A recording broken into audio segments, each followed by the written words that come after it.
Bienvenue sur ma chaîne dédiée à la protection de la nature et au développement durable. Face à l'urgence climatique et à la pollution de l'air dans les grandes villes, de nombreux pays soutiennent activement la transition vers des bus électriques. Ces subventions visent à moderniser les flottes de transport public, réduire les émissions de gaz à effet de serre et améliorer la qualité de vie urbaine. La Chine est en tête.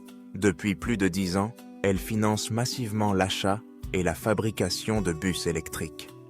À Shenzhen, toute la flotte est déjà 100% électrique. L'État central, en partenariat avec les provinces, soutient les collectivités locales, ainsi que des géants industriels comme BYD, devenus leaders mondiaux. Europe, des politiques volontaristes. L'Union européenne encourage fortement la transition via des programmes comme le Green Deal et les plans de relance. En Allemagne, en France, en Espagne, aux Pays-Bas ou en Italie, les subventions peuvent couvrir jusqu'à 80% du coût d'un bus électrique. Les villes sont ainsi fortement incitées à abandonner les bus diesel. États-Unis et Canada. Investissements fédéraux. Les États-Unis ont lancé le programme Low or No Emission Vehicle Program, financé par la Grande Loi d'infrastructure de 2021. Des milliards de dollars sont consacrés au remplacement des bus thermiques. Le Canada, pour sa part, vise l'introduction de 5000 bus zéro émission d'ici 2026, avec le soutien du gouvernement fédéral. Inde, électrification progressive. Grâce au programme FAME-DAE, le gouvernement indien soutient l'achat de milliers de bus électriques dans les grandes agglomérations. L'Inde mise sur la production locale et les partenariats publics-privés pour accélérer cette transformation. Russie, des avancées locales. La Russie n'a pas encore mis en place de programme national d'envergure, mais certaines grandes villes comme Moscou agissent au moins. Plus de 1500 bus électriques y circulent aujourd'hui. Ils sont produits localement par Kamaz ou Gazez et financés en partie par des subventions municipales. Le gouvernement russe encourage la fabrication locale, mais reste discret sur un plan national cohérent. En Amérique latine, des pays comme le Chili, la Colombie ou le Brésil développent des flottes de bus électriques grâce à des financements de la Banque mondiale ou d'organismes régionaux. Afrique, une dynamique en marche dans plusieurs pays. En Afrique, la transition vers les bus électriques progresse concrètement, avec des réalisations importantes dans plusieurs pays. En Égypte, le gouvernement s'est engagé résolument dans l'électrification du transport public. Le pays a lancé la fabrication locale de bus électriques dans des usines comme celle de la société MENA Electric Bus Manufacturing Co., en partenariat avec des entreprises chinoises.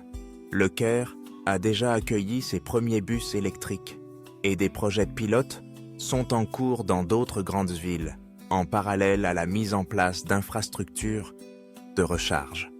Au Maroc, des villes comme Casablanca et Marrakech ont lancé des initiatives pour électrifier leur transport urbain, avec l'appui de partenaires étrangers, notamment la Chine. Au Sénégal, la ville de Dakar a déjà mis en service un système moderne de bus Rapid Transit, BRT, dont une partie de la flotte est électrique. Ce projet, soutenu par la Banque mondiale, marque une transformation majeure du paysage urbain. En Mauritanie, la capitale Nouakchott a déployé un réseau de bus électriques avec l'appui de bailleurs internationaux. Cette initiative renforce l'offre de transport public tout en réduisant la pollution. En Éthiopie, la ville d'Addis Abeba a introduit des bus électriques en partenariat avec des constructeurs chinois. Ces véhicules circulent déjà Et l'objectif est désormais d'étendre cette flotte en misant sur l'assemblage local. Ces pays rejoignent les initiatives déjà en place au Kenya, au Rwanda ou en Afrique du Sud, où des startups locales comme Basigo ou Opibus au Kenya développent des bus électriques adaptés aux réalités africaines. Et l'Algérie? Pour l'Algérie, la priorité ne devrait pas être de subventionner les voitures électriques, encore très coûteuses et peu adaptées aux réalités actuelles. Ce qui est urgent, c'est de lancer un grand programme de soutien aux bus électriques urbains, afin d'améliorer la mobilité dans les grandes villes, réduire la pollution et offrir un service public de qualité. Dans le même temps, l'Algérie, en tant que pays riche en gaz, devrait continuer à encourager le GPL, Sirgaz, pour les voitures particulières.